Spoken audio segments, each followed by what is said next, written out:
वो मेरी तरह कर लीजिए कि मुझे क्या करना है, 1 वर्ष के पैसे इकट्ठे करने हैं या 6 महीने के पैसे इकट्ठे करने हैं और उस गुल्लक को ले जा करके मुझे उसके लिए चारा दे करके आना है, या इस तरह से व्यवस्था करनी है। दूसरी बात, और कैसे आप वर्तन करोगे और कैसे उसकी रक्षा करोगे?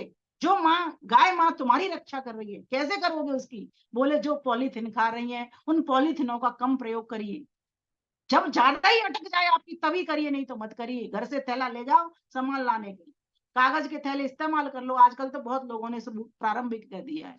तो इस प्रकार से गौ माता को बचाना हमारा परम धर्म होना चाहिए, क्योंकि गौ माता से हमें इतना सब कुछ मिलता है।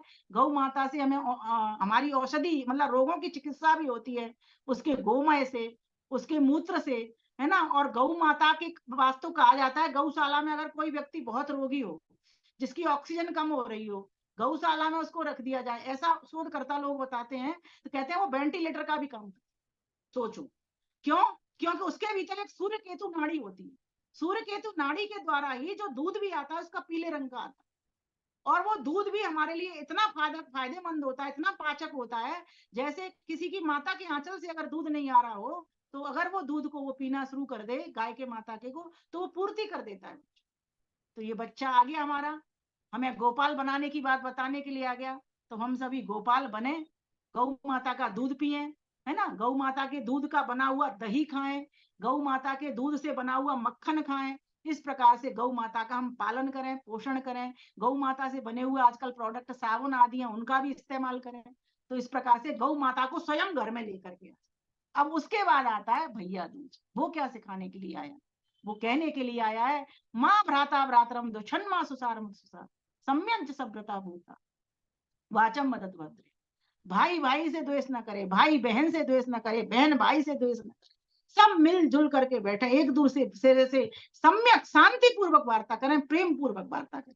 हम सभी कहने को अलग अलग रिश्तों में कुछ भी हो सकते हैं, लेकिन आत्मा रूप से हम सभी भाई बहन, क्योंकि आत्मा का कोई लिंग होता नहीं, शरीर के ही ये लिंग धर्म हुआ करते हैं। इसीलिए हम एक दूसरे में ईश्वर का वास देखें, एक दूसरे को प्यार दें, जैसा व्यवहार अपने आप से चाहते हैं वैसा व्यवहार हम दूसरे भाइयों को बहनों को भी देना प्रारंभ। तो इस प्रकार से ये दीपावली का पर्व हमारे बाहर के प्रकाश को जब करने के लिए भी आया है, क्योंकि अमावस्या हमारे सिर्फ बाहर ही नहीं है, हमारे अंदर भी प्रवेश कर चुकी है। अमावस्या अर्थात क्या? अविद्या। इस अविद्या को जब तक नहीं हटाएंगे, इस अंधकार को, भीतर छुपे अंधकार को तब तक नहीं हटाएंगे, तब तक हमारा दीपावली मनाना सिर्फ उतना ही मात्र रह जाएगा, उतना ही मात्र रह जाएगा, जैसे एक फॉर्मेलिटी, जैसे औपचारिकता मात्र। इसीलिए आज आवश्यकता है हम सभी भाई बहन आए और परमपिता परमेश्वर के आशीर्वाद से अपने आप को, अपने जीवन को आलोकित करें, और अपने जीवन से अपनी ही उन्नति से संतुष्ट रहे, किंतु सबकी उन्नति में अपनी उन्नति समझते हुए सबके जीवनों को भी आलोकित करें, सबके घरों में भी प्रकाश फैलाते चले, सब लोगों को गले मिला लगाते चले, क्योंकि हम सभी भाई भाई ही हैं। आज मुझे देखने में लग रहा है कि मैं अमीर हूं वो गरीब है, नहीं। कोई ये पैसा किसी के पास रहने वाला टिकने वाला नहीं। आज दिख कोई कुछ भी रहा हो, और पैसे से कोई गरीबी अमीरी आती नहीं, जिसके मन में संतोष है। गौधन गजधन बाद और वतन धन खान, जब आवे संतोष धन सब धन। इस प्रकार से हमें दीपावली के पर्व को, अपने भारतीय विरासत को नहीं छोड़ना चाहिए। हमारी संस्कृति ने हमें यज्ञ का दिया है। ओम ब्रियश्चमे तिलाश्चमे यवाश्चमे उद्भगाश्चमे खलवाश्चमे प्रियंगमश्चमे अड़वश्चमे श्यामाकाश्चमे नीवाराश्चमे गोधूमाश्चमे मसूराश्चमे यज्ञेन कल्पनीता। अर्थात कितने कितने अन्न, सब में च च लगा हुआ है। ये क्या कह रहे हैं? समय हो तो कह दूं इस बात को, समय हो तो आदरणीय मुनि जी, समय हो तो कह दूं इस बात को। कह दीजिए बहन जी, कह दीजिए। बहुत समझने की बात है। व्रिय यश्च में ये जो च लग रहा है, ये क्या कह रहा है कि व्रिय कहते हैं चावल को, और च कह रहा है और। तो चावल के साथ और क्या है? तो महर्षि ध्यान से साठी, अर्थात चावल और साठी के चावल दोनों। फिर कहा यवास्ट, यव कहते हैं जौ को, तो यव जौ के साथ और क्या? तो कहा अरहर। फिर कहा माशाष्ट, माश कहते हैं उड़द को, उड़द के साथ में च लगा, ये क्या कह रहा है? मटर। फिर कहा तिलाष्ट, तिल, तिल के साथ च लगा, तिल और नारियल। फिर कह रहा है मुदगाष्ट, मूंग, मूंग और उसको संस्कारित करना। फिर कह रहा है खलवाष्ट, खल खल अर्थात चना, चना को बनाना, संस्कारित करना। फिर कह रहा है प्रियंगावष्ट में, प्रियंगावष्ट कहा गया कंगुनी को, अर्थात छोटे छोटे अन्न, छोटे छोटे दाने, जैसे क्या बोलूं, ज्वार हो गया, या जो कुछ आजकल ये लड्डू आ रहे हैं ना जो नवरात्रों में खाते हैं, उसको क्या बोलते हैं, वो कौनी टाइप के इस तरीके के। और फिर कहा अड़वस अणु कहते हैं सूक्ष्मता को, तो जो सूक्ष्म चावल होते हैं वो समा भी एक अन्न आता समा है। कहते हैं। फिर क्या, नहीं समा तो कहते हैं श्यामा, श्यामा को। इसमें लिखा है वेद में 18वें अध्याय का 12वां मंत्र, आप खोल लेना वेद के भीतर, यजुर्वेद का 18वां अध्याय और 12वां मंत्र। और जब हम नवसस्येष्टि यज्ञ कर रहे होते हैं होली पर और दिवाली पर, तब इनमें ये मंत्र को हम पढ़ते हैं, आहुति लगाते हैं, क्योंकि इसमें नवान्न को आहुति में लगाने का विधान है। तो श्यामा काष्ठ यहाँ पर एक अलग शब्द दिया गया है। श्यामा का अर्थ यहाँ पर स्वामी दयानंद सरस्वती समा लिखते हैं। और क्या तो लिखते हैं मड़ुआ, और मड़ुआ किसको कहते हैं, रागी का जो आटा आ रहा है ना आजकल, वो मड़ुआ। फिर आगे कहा नीवा राष्ट्र में। मैं पहले सोचा करती थी ये रागी का आटा किससे बनता है, फिर मैंने यूट्यूब पे और उन पे गूगल पे जाकर के उसको देखा, तो गोल गोल एक दाना था लाल रंग का। फिर मैंने कहा मैंने तो आज तक इसको देखा नहीं, और ये भी देखो अन्न है। फिर मैंने मन में ध्यान में आया, मैंने कहा वेद में देखती हूँ मैं इसको। फिर मुझे ध्यान आया कि कहाँ देखूं, तो मैंने कहा नवसस्येष्टि में हम यज्ञ लगा वो आहुति लगाते हैं, क्या पता महर्षि दयानंद ने अर्थ लिखा हो। तो मुझे ये अर्थ मिल गया। यहाँ पर उन्होंने लिखा है समा मणुआ पटेरा चना। बताइए 3 अर्थ किए हैं इस सामा काष्ठ के। फिर लिखा है नीवा राष्ट्र में। अब कोई कृषि के बारे में जानता हो तो मुझे थोड़ा सा मैं समझना चाहती हूँ, पसाई के चावल जो बिना बोए उत्पन्न हो जाते हैं वो क्या होते हैं, कोई अपना माइक खोल ले जिसको पता हो कि बिना बोए कौन से चावल उगाते हैं। महर्षि दयानंद सरस्वती ने लिखा है यहाँ पर पसाई के चावल जो बिना बोए उत्पन्न होते हैं। बताइए मुनि जी। अगर खेती की पहचान रखता है तो बता दे जरा। मुनि जी रखते हैं मुनि जी। मुनि जी, ओम आदरणीय मुनि जी, जी। उसको पसाई के चावल ऐसे कौन से होते हैं जो बिना बोए उत्पन्न हो जाते हैं। जंगली धान बोलते हैं, उसको जंगली धान, उसको वो अपने खरपतवार आप बोलते हैं होते क्या, हैं। खरपतवार, खरपतवार, नहीं खरपतवार भी बोलते हैं ना उसको। नहीं, खरपतवार नहीं हो तो उसका। श्रावण का त्योहार आपकी जंगली आवाज कट धान ही रही है, बोलते हैं, जैसे धान होती है आपकी वो आवाज वाइट कट रही वाली, है, आवाज कट रही है, स्पष्ट नहीं हो पा रहा। ऐसे वो अपने आप जमता है। चलो कोई बात नहीं बहन जी, बाद में हो जाएगी बात। आप चलो बोलिए। कोई बात नहीं। फिर इसमें लिखा है गौधू माष्ट में, गेहूं और उसको पकाना, जैसे गेहूं को पसा लेना, पसा करके फिर उसका आटा बनाना, फिर रोटी बनाना। तो यहाँ पर ये लिखा है। फिर लिखा है मसूराष्ट में, मसूर बनाना और मसूर की दाल, ये 2 चीज लिखी हैं। अर्थात मसूर की दाल को संस्कारित करना, संस्कारित करना का मतलब हींग छोंक का बखार लगाना। यज्ञ में मतलब मेरा यज्ञेन, यज्ञ द्वारा कल्पनताम सिद्ध हो। अब देखो स्पष्ट लिखा हुआ है, और कहाँ लिखा है, वेद में। वेद किसकी वाणी है, ईश्वर की। कौन सी वाणी है, स्वतः प्रमाण। इसलिए इस वाणी को अपौरुषेय वाणी का, कि ईश्वर की वाणी जो कह रही है इन अन्न जो नवान्न अभी आ रहे हैं, इन अन्नों से हम यज्ञ में आहुति लगाएं और उसी के व्यंजन बनाएं, और उसी के व्यंजन बना करके स्वयं पहले ना खाएं, पहले हमारे जितने भी बड़े बूढ़े लोग हैं उनको खिलाएं, या जितने भी हमारे ब्राह्मण वर्ग के लोग हैं उनको दें, फिर स्वयं खाएं। तो ये यहाँ पर इतना हमें स्पष्ट वर्णन मिल रहा है। इसीलिए इसको नवसस्येष्टि के रूप में बृहद यज्ञ करके, यही दीपावली का असली संदेश है, और यही भारत वाली है, यही आर्यावर्त वाली है, और ऐसा आर्य करते चले आ रहे थे।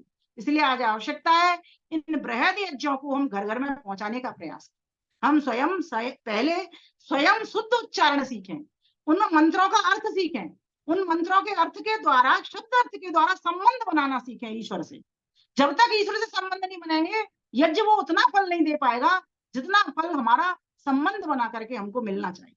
तो इस प्रकार से हम बृहद यज्ञों को करें, लोगों तक पहुंचाएं, ये जाति पाति के चक्कर में नहीं पड़े, कौन छोटा कौन बड़ा, सबके घर का खाना पीना करो, बस शुद्धता देख लो। कोई मीट मांस तो नहीं खाता। इन दिनों जुआ खेलने की भी बड़ी बुरी प्रथा देखी है मैंने। वेद स्पष्ट निषेध करता है, अक्षय दिव्य, जुआ मत खेलो। माम अंडा, अंडा मत खाओ, मांसम नाश, मांस ना खाओ। सीधा सीधा उन्होंने वेद के भीतर ये सूक्तियां मिल रही हैं हमको।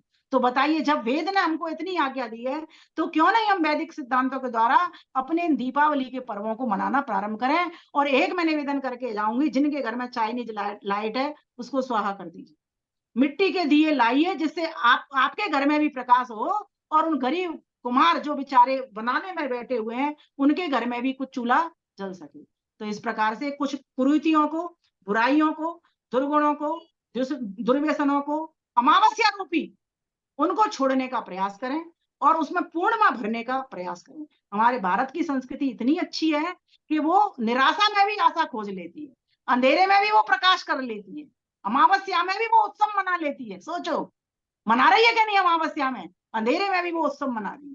तो ऐसी संस्कृति को हमको नित्य प्रति प्रणाम करना चाहिए और इन दीपावली के पर्वों को खूब धूमधाम से, अब देखो धूमधाम कह दिया ना, धाम में धुआं कर लो, यज्ञ कर लो, धूमधाम से मनाना चाहिए। तो इन्हीं शब्दों के साथ मैं अपनी वाणी को विराम करती हूँ और आओ दो पंक्तियों के साथ, ओ आओ मनावे दिवाली पर्व ये आलोक का, प्रकाश का उद्योग का, सारे जग को जगमग करने आया शुभ त्योहार है।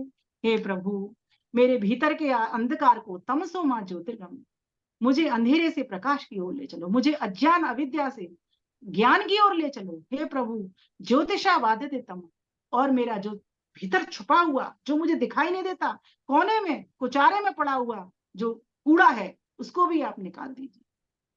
कुछ बेकार बुराइयां मुझे अपनी दिखाई नहीं देती, औरों की तो दिखाई देती है। हे प्रभु, इस दीपावली के पर्व पर मैं संकल्प लेती हूँ, व्रत लेती हूँ, एक एक कोने की, एक एक अंतर्मन में छुपे हुए मैल की मैं सफाई करके रहूंगा। इस प्रकार से हम सभी को व्रत भी लेना चाहिए और इन व्रतों को करने के लिए पुरुषार्थ भी हमको करना चाहिए, ईश्वर से प्रार्थना भी करनी चाहिए। प्रार्थना और पुरुषार्थ जब दोनों मिल जाएंगे तो जबरदस्त प्रयत्न होगा और फिर सफलता ही सफलता होगी। हम सभी के जीवन महकते रहें, आलोकित होते रहें, ऐसी मेरी पुनः आप सभी को हार्दिक शुभकामनाएं और बधाई। धन्यवाद जी, समय देने के लिए लखन भैया जी, आदरणीय मुनि जी, आपका बहुत बहुत धन्यवाद। नमस्ते। Doctor Rakesh Kumar R G भी समापन पे आपको सुन ये आ रहे गया, हैं। राणा या धागड़ा कहते हैं, भैया राकेश जी ने उत्तर लिख दिया उसका। जी जी जी। तो धन्यवाद धन्यवाद भैया। सुभाष चंद्र आर सालवन, सुभाष चंद्र जी आइए, एक टिप्पणी आपकी ले लें। बहन जी मेरी शुभकामनाएं। सुभाष चंद्र जी बोलिए। नमस्ते जी। नमस्ते जी, बोलिए। नमस्ते जी। नमस्ते जी। बहुत बहुत बहुत ही सुंदर व्याख्यान बहन जी का, विमल बहन जी का। मैं सुनकर बहुत ही अच्छा लगा। और जो दीपावली के बारे में बताया हमें, जरूर जो बहन जी का एक खास जो जोर रहा है बात कि हमें जो दीपक लेने चाहिए वो चाइनीज ना लेकर के हम अपने भाइयों से लें, जिनको कि मैं जाति सूचक नहीं शब्द बोलेंगे, जो हमारा ये बनाते हैं दीपक, उनको ले और उन्हीं के लिए हम करें, अपने उससे भी करेंगे। बहुत बहुत धन्यवाद बहन विमल का, बहुत ही सुंदर व्याख्या। एक चीज और कहूंगी मैं, ये जो कुमार शब्द है ना, ईश्वर भी हमारा कुमार है, विश्वकर्मा, ईश्वर जी भी हमारा विश्वकर्मा है। कुमार है, जिसने ये जी सारा जी संसार जी बनाया। कुमार शब्द तो जी बहुत बढ़िया, कुंभकार जो घड़े जी का निर्माण कुंभकर्ण। कर रहा है, ये तो जी जी वैदिक वर्ड है, वैदिक शब्द है, संस्कृत का शब्द जी है। जी। तो ये लेकिन कोई जाति आजकल सूचक शब्द नहीं है, इससे हमें पता आजकल लग लोग जाता इसको है कि कौन क्या कार्य कर रहा है, कार्य के आधार पर ये जो नाम कार्य मिलते हैं करें। हमको। जी जी जी, बहुत धन्यवाद आपका। नमस्ते जी। जी। आचार्य बलदेव जी, आचार्य बलदेव जी उठिए, कहाँ सो रहे हैं, उठिए, आइए जागिए। सभी ऋषि पुत्र और पुत्रियों को प्रणाम। सोए हुए को जगाने वाले हमारे लखनलाल आर्य जी और हमारे इस ग्रुप को दिवाली की तरह महकाने वाली हमारी प्रवक्ता बहन विदुषी जी, आप आए और हमारा ये ग्रुप आपके व्याख्यान से, आपके व्यक्तित्व से दिवाली की तरह चमकने लगा है। आपको कोटि सा नमन, आपका धन्यवाद। आप जैसे जब वक्त्रियां आती हैं तो हमें चारों तरफ से पवित्र करती हैं, आध्यात्मिक रूप से, मानसिक रूप से। तो हम अपनी इन शक्तियों को जगाए रखें और दिवाली पर हम अपने को दिवाली की तरह आपसे प्रेरणा पाकर, आपके वाक्यों से प्रेरणा पाकर हम पवित्र हो सकें। इसी शुभ कामनाओं के साथ आपका धन्यवाद। बहुत बहुत आभार आचार्य बलदेव जी, और बहुत कृपा विमल विदेही पे आपने की है, उसके लिए आपका धन्यवाद। प्रेम प्रकाश शास्त्री जी। ओम। ओ इस ज्ञान यज्ञ के प्रमुख सूत्रधार सम्माननीय डॉक्टर राकेश कुमार जी और हम सबको सदैव जोड़ने वाले आदरणीय लखनलाल जी, आज की हमारी मुख्य वक्ता बहन विमल जी और इस ज्ञान यज्ञ से जुड़े हुए समस्त सुधी श्रोतागण सबको मैं नमन करता हूं। बहुत ही सुंदर और समसामयिक व्याख्यान था आदरणीय बहन जी का। उन्होंने हम सबको बहुत सारी प्रेरणा दी। चिंता से चिंतन की ओर हम अग्रसर हों और उस चिंतन से चिरंतन की ओर हम कैसे अग्रसर हो सकते हैं, इसका उन्होंने एक बहुत सुंदर मार्ग प्रशस्त किया। मैं हृदय से उनके प्रति आभार व्यक्त करता हूं और निश्चित रूप से उनका जो व्याख्यान था हम सभी के दिलो दिमाग में एक प्रेरणा जगाने वाला व्याख्यान था। और जो यह शारदीय नवसृष्टि पर्व है, इस पर्व की भी आपने बहुत ही सुंदर वेदानुरूप व्याख्या की है। मैं हृदय से बहुत बहुत धन्यवाद करता हूं और नमन करता हूं। ओम शम। और कल लो परसों 2 दिन आप सुनेंगे हमारे आचार्य प्रेम प्रकाश शास्त्री जी को, बहुत ही महत्वपूर्ण विषय लेकर के आपके बीच में आ रहे हैं। उनका स्वागत। और मैं निवेदन करने लगा हूँ सम्मानित व्याख्यान प्रेम सचदेवा जी, प्रेम सचदेवा जी आइए। दिल्ली वाले दिल वालों की है, आइए। ओम। ओम। आपको सादर प्रणाम। नमस्ते और जी। सभी सुधी श्रोताओं को भी सादर प्रणाम। आज का प्रवचन हमेशा की तरह प्रेरणादायक होता है, इनका प्रवचन विमल विदेही जी का। और मैं देखता हूँ कि जो कवि होते हैं वो वास्तव में ऐसे पिरो देते हैं अपने ज्ञान को कि माला की तरह पिरोते हैं। तो इनका आज जो दीपावली पर्व पर जो हम गलत धारणा रखते थे कि ये समुद्र मंथन क्या होता है और ये चीजें सब क्या होती हैं, पौराणिक चीजें, उनको विस्तार से समझाने के लिए उनका बहुत बहुत धन्यवाद करता हूँ। और आशा करता हूँ कि हम भी आगे जैसे इन्होंने समझाया आगे समझा पाए। ये होता तो मुश्किल है हमारे लिए, हम उतने विद्वान तो नहीं हैं, लेकिन जो आपने बताया हमें थोड़ा थोड़ा बहुत उसका ज्ञान जो हुआ है वो हम जरूर फैलाएंगे। और हम आपका बहुत बहुत धन्यवाद करते हैं और दीपावली की शुभकामनाएं आपको भी और सभी शुद्ध श्रोताओं को, उनके परिवारजनों को। ओम शम। केवल एक टिप्पणी के लिए 2 शब्द के लिए मैं आमंत्रित करता हूँ व्यासनंदन शास्त्री जी के लिए। ओम।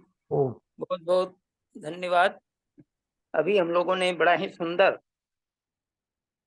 व्याख्यान दीपावली पर्व के उपलक्ष्य में और अनेक जो उसके बाद गोवर्धन या भैया दूज, लक्ष्मी पूजा, गणेश पूजा इत्यादि विषय को लेकर के और विशेष रूप से शारदीय नवसृष्टि पर्व को लेकर के नए नए अन्न का जो हवन करने का विधान ऋषि ने किया है और आर्य पर पद्धति में जो उसकी चर्चा है, उस विषय को लेकर के माननीय बहन विमल वैदेही जी ने अपने बड़े महत्वपूर्ण और बड़े ही शोधपूर्ण, बड़े ही चिंतन शैली में, चिंतन प्रधान शैली में हम लोगों को समझाने का प्रयास किया है। निसंदेह वे आभार के पात्र हैं, धन्यवाद के पात्र हैं और उन्होंने एक नई चेतना भरने का काम किया है इन पर्वों के विषय को लेकर के। इन्हें मैं कोटि सह नमन करता हूं। और साथ ही साथ जो एक प्रश्न आ रहा था जिसको डॉक्टर राकेश कुमार आर्य जी ने कहा है, वस्तुतः चूंकि मैं गांव में ही जन्म लिया और मेरे पिता कृषक थे, तो हम लोग देखा करते थे कि जो धान बोए हैं उसके अतिरिक्त भी कई प्रकार के धान उग आते थे। तो पिताजी कहते थे ये नभेरा है। नभेरा का मतलब होता था जिसको बोया नहीं जाए और अचानक वो निकल जाए धान के साथ, और अलग वो धान होता था जिसको लोग रोपा करते थे, वो धान से अलग वो धान हो जाता था और ये एक वैदिक उससे नाम, पहले ये पक वैदिक जाता। नाम नीवाराष्ट्र, नीवाराष्ट्र आया है वेद में, हाँ, नीवाराष्ट्र, जिसको आप उसको नवेरा बोल रहे निवाराष्ट्र, जी जी। तो वो हैं। नभेरा, वही बिगड़ा हुआ स्वरूप पिताजी कहा करते थे, और वही निवार जो है ना, वही मुख्य रूप से इसका अर्थ द्योतित करता है। तो मैं समझता रहा, और साथ ही साथ वो पहले पक जाता है। जो रुपाई होती है वो बाद में पकता है, लेकिन वो पहले पक जाता है। जो गरीब लोग या जिनके पास अनाज नहीं है खाने के लिए, वो टोकरा लेकर के या कपड़ा लेकर के वो झाड़ते थे उसको, और बहुत तेजी से झड़ भी जाता है। बहुत हल्का सा टच करने पर वो पूरा का पूरा धान जो है निकल आता है। तो ये सभी चीजें जो है वेद में क्या नहीं है ना। सर्वम खल्विदम ब्रह्म की चर्चा जहाँ है, और सर्व ज्ञान मयो हिषा, सचमुच सब ज्ञान का भंडार वेद है। और बहन जी ने बहुत ही सुंदर ढंग से समझाया है, हम उनके प्रति कृतज्ञ हैं, और साथ पूरा आर्य जगत कृतज्ञ है आपकी इस शैली पर, आपकी विद्वत्ता पर नमन करता हूँ। ओम शांति। बहुत बहुत आभार। केवल एक टिप्पणी के लिए सुधीर बंसल जी। जी, आदरणीय लखन जी और मान्य विमल वैदेही जी, इस प्रोग्राम में, आज के इस सारे प्रोग्राम में जितने भी सुधी जन हैं वो सब जुड़े हुए हैं। डॉक्टर वेद नंदन शास्त्री जी, क्योंकि अब समय जो है वो वैसे भी काफी अतिक्रमण हो गया है और समापन की तरफ है, ये लखन लाल जी का आभार प्रकट करता हूँ कि वो मुझे फिर भी 1-2 मिनट का समय दे देते हैं एंड में। तो मैं कभी कभी अभी अभी एकदम कल्पना की कि अध्यक्षीय भाषण जो है वो हो जाता है या क्या होता है, समझ में नहीं आता मेरे को। फिर भी धन्यवाद है। और मेरे सभी पूर्व वक्ताओं ने जो भी अपनी अपनी शुभकामनाएं प्रेषित की हैं, वो शुभकामनाएं शब्दों का जो संयोजन है वो फिर मेरे को करने की जरूरत नहीं है, उसके लिए दिमाग पर जोर लगाना पड़ेगा मेरे को। तो मेरी समस्त शुभकामनाएं विमल वैदेही बंसल जी को। केवल एक चीज है जो मेरी हमेशा जिज्ञासा रहती है ज्ञान वर्धन के लिए, कि आपने एक प्रसंग जो है बताया था कि दीपावली के समय में जो है वो राम की जो सेना थी वो मतलब दशहरा से लेके और चैत्र मास तक, तो उसमें मैंने जो शोध किया है वो ये है कि आज के दिन जो है वो दशहरे के दिन, यानी दशहरे की जो बात है उसमें तो राम जो है वो उस समय पंपा पंपापुरम में थे, पंपापुरम की वाटिका में थे, और राम ने रावण को चैत्र मास की कृष्णा को, ये इतिहास है, राम ने रावण को चैत्र मास की कृष्णा को मारा था। और दशहरा के दिन तो शस्त्र पूजा होती है, और आने आज के बाद वर्षा ऋतु की समाप्ति से वे व्यापार आदि के लिए गमन करते हैं। तो राम सेना रावण से युद्ध के लिए उसने जो है वो दशहरा के दिन कूच किया था और चैत्र मास में लंका पहुंचे थे। तो मैं इसका निराकरण चाहूंगा मान्य विमल जी से कि क्या मैं ये सही बोल रहा हूँ या इसमें भी कुछ संशोधन की जरूरत है? नहीं, सही बोल रहे हैं आप, बिल्कुल ठीक है, बहुत बहुत धन्यवाद। चलिए आइए शांति पाठ।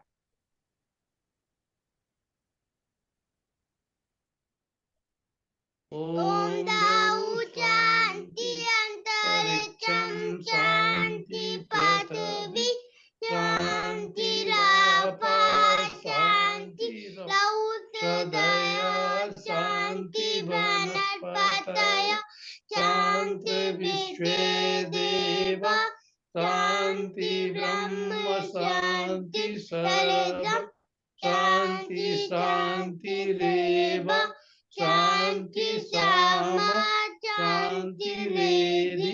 ओम शांति शांति शांति। जो बोले सोबे सत्य सनातन वैदिक धर्म की जय। दयानंद की जय। योगेश्वर महर्षि दयानंद की जय। मर्यादा पुरुषोत्तम श्री रामचंद्र की जय। ईश्वर श्री कृष्णचंद्र की जय। लेख राम की जय। स्वामी श्रद्धानंद की जय। महात्मा हंसराज की जय। भारत माता की जय। गौ माता की रक्षा हो परनु, आर्य समाज अमर रहे, वेद की ज्योति जलती रहे, ओम का झंडा ऊंचा रहे, आर्यों के महाकुंभ और भारत को समझो अभियान की जय, प्रबंतो विश्व आर्यम ध्वनि, ओम विवादन सबको नमस्ते जी, ओम सर्वेभ्यो नमः।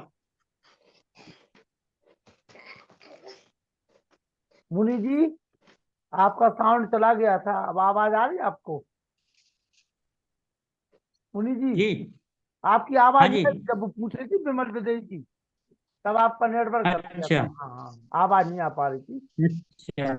हाँ, सुभाष चंद्र जी देखो कुछ दिखा रहे हैं, हाँ, सुभाष चंद्र जी दिखा रहे हैं कि भैया इसको पढ़ो। सत्याग्रह प्रकाश दिखाना। हाँ, वो कह रहे हैं इसको पढ़ो और देश को आगे बढ़ाओ। जी बिल्कुल सुभाष चंद्र जी, इसको हम लोग पढ़ेंगे और आगे भी बढ़ेंगे। जी, धन्यवाद धन्यवाद। सभी को सादर नमस्ते। कल ज्यादा से ज्यादा लोग जोड़िए, आचार्य प्रेम प्रकाश शास्त्री जी को और सुधीर बंसल जी को, दोनों लोगों को सुनेंगे कल आप।